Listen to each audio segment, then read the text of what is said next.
नमस्कार मित्रों, आइए संस्कृति धर्म यात्रा यूट्यूब चैनल में आप सभी मित्रों का हार्दिक स्वागत है। मित्रों, आइए आज हम चर्चा करते हैं कि पूजा में बैठने से पहले आचमन क्यों किया जाता है और आचमन कैसे करना चाहिए और पवित्रीकरण कैसे करना चाहिए।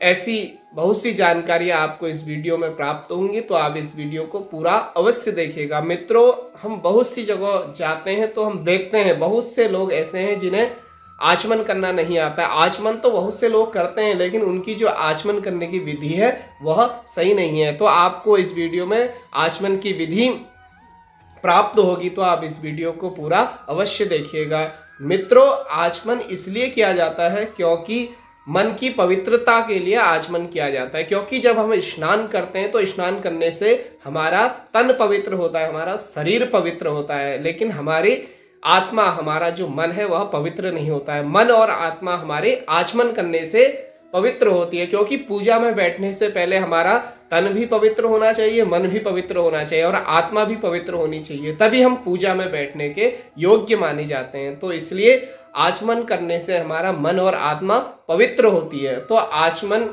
कैसे किया जाता है? तो मित्रों, वाम हस्तेन दक्षिण हस्ते जलम गृहीत्वा ब्रह्म तीर्थेन त्रिरपः पीवेतः। कहा गया है कि बाएं हाथ से दाहिने हाथ में जल रखें और 3 बार पिए। ब्रह्म तीर्थेन त्रिरपः पीवेत, ब्रह्म तीर्थ से 3 बार पिए, ब्रह्म तीर्थ है। मित्रों, हमारे हाथ में तीर्थ बताए गए हैं। जो ये तीर्थ है यह ब्रह्म तीर्थ है और यह देव तीर्थ है और यह ऋषि तीर्थ है। यहाँ से यहाँ का भाग ऋषि तीर्थ है और यहाँ अंगूठे से लेके ये वाली उंगली तक का भाग हमारा पितृ तीर्थ है। जब हम पितरों को जल देते हैं तो ऐसे करके जल देते हैं पितृ तीर्थ से। तो ब्रह्म तीर्थ से पीना है। कैसे पीना है? ओम ऋग्वेदाय स्वाहा, ओम यजुर्वेदाय स्वाहा, ओम सामवेदाय स्वाहा, ओम अथर्ववेदाय नमः। 4थी बार में जल को नीचे छोड़ना है। और जब नीचे छोड़ना है तो कुछ लोग जल यहाँ पर रखते हैं और फिर ऐसे नीचे छोड़ते हैं, लेकिन जब जल नीचे छोड़ना है तो हम पूजन के लिए बैठे हैं तो ऐसे जल छोड़ना है नीचे, देव तीर्थ से। अब देव तीर्थ से हमको जल को नीचे छोड़ना है, ऐसे पीना है ब्रह्म तीर्थ से और देव तीर्थ से नीचे छोड़ना है। पूजन में, जब हम पूजन में बैठे तो संपूर्ण आपको जब भी हाथ में जल लेना है और जब वो जल को छोड़ना है तो सीधे ऐसे ही छोड़ना है। कैसे? देव तीर्थ से। तो इस प्रकार हमको आचमन करना है। तो आचमन की विधि यह है, वाम हस्ते दक्षिण हस्ते जलम गृहीत्वा त्रिरपः ब्रह्म तीर्थेन पीवेतः। बाएं हाथ से दाहिने हाथ में जल रख के 3 बार ब्रह्म तीर्थ से पीना है, 4थी बार नीचे छोड़ना है। और हाथ में जल इतना रखना है कि हमारी नाभि तक वह जल पहुंच जाए। कुछ लोग हाथ में थोड़ा सा जल रखते हैं, मुंह पर छुआते फिर नीचे छोड़ देते हैं, लेकिन ऐसा नहीं करना है। यह आचमन की विधि नहीं है।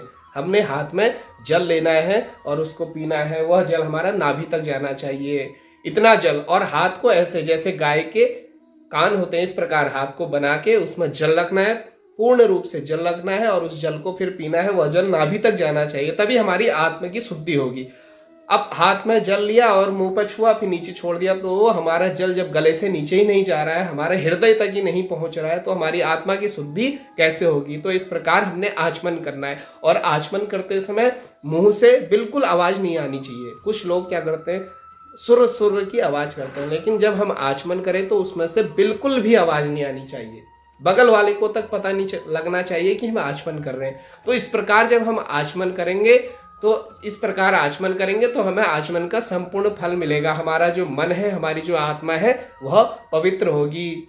तो इस प्रकार से हमने आचमन करना है। आचमन करने के पश्चात फिर हमने पूजा में बैठने से पहले पवित्रीकरण करना है।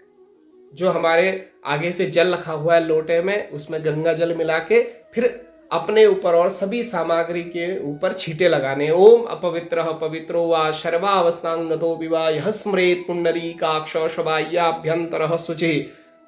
तो सभी सामग्री में छींटे लगाने हैं। तो इससे क्या होगा, जो बाह्य शुद्धि है वह हमारे सामग्री की जो अपवित्रता हुई है, सामग्री में कहीं लाने में किसी भी चीज में अपवित्रता हुई है तो वह सब शुद्ध हो जाएगा। तो इसलिए इस प्रकार से शुद्धिकरण करना है, अपने ऊपर चल के छींटे लगाने हैं और सभी सामग्री में छींटे लगाने, उसके बाद ही हमें फिर आगे को पूजन करना है। तो इस प्रकार जब हम पूजन में बैठने से पहले आचमन और पवित्रीकरण अच्छी ढंग से करेंगे तो हमें पूजन का संपूर्ण फल मिलेगा। तो ऐसी बहुत सी जानकारियां हैं मित्रों जो हम लोग नहीं जानते हैं, इसीलिए हमें पूजन का फल प्राप्त नहीं होता। तो ऐसी बहुत सी छोटी छोटी जानकारियां हैं जो आपको इस वीडियो में प्राप्त हुई है। अगर आपको यह वीडियो अच्छी लगी हो तो आप संस्कृति धर्म यात्रा यूट्यूब चैनल को लाइक करें, सब्सक्राइब करें और कमेंट करके बताएं कि आपको यह वीडियो कैसी लगी। नमस्कार मित्रों, जय श्री राधे।